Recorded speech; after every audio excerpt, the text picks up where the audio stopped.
তুমি কি এগুলো বিয়োগ করছো? হ্যাঁ। হ্যাঁ না জি বলতে হয়।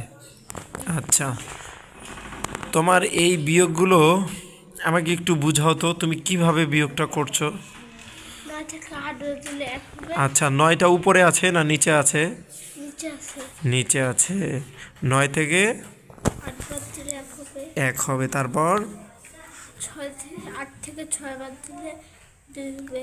আচ্ছা, এভাবে করছো। আমি তোমার বিয়োগগুলো কি ক্রস দিছি কেন? হয় নাই এই জন্য না? ও আচ্ছা, তুমি আমাকে আবার বোঝাও পরেরটা কিভাবে করছো।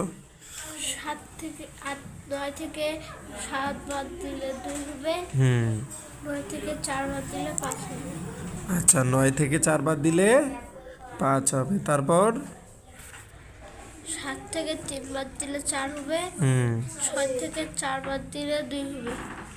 এইভাবে তুমি বিয়োগটা করছো না, কিন্তু তোমার এই বিয়োগটি হয়নি, এই জন্য আমি কি দিছি?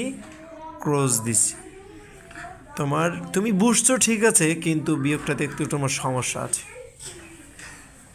যারা ভিডিওটি দেখছেন, যদি আপনি এই সমস্যার সমাধান বের করতে পারেন তাহলে কমেন্ট সেকশনে বলে যাবেন এই বিয়োগগুলোর কি ভুল হয়েছে, কমেন্ট সেকশনে বলবেন।